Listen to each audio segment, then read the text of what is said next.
এতিম ও অসহায় পরিবারের জন্য রান্না গোশত 500 টাকা, কাঁচা গোশত 1000 টাকা, একটি গরুর 1 ভাগ 10,000 টাকা, একটি ছাগল 15,000 টাকা, একটি গরু 70,000 টাকা।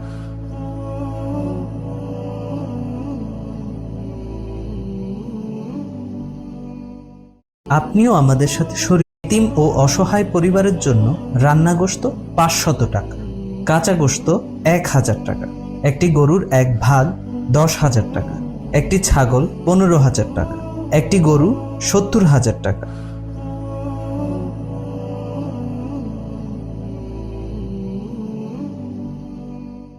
আপনিও আমাদের সাথে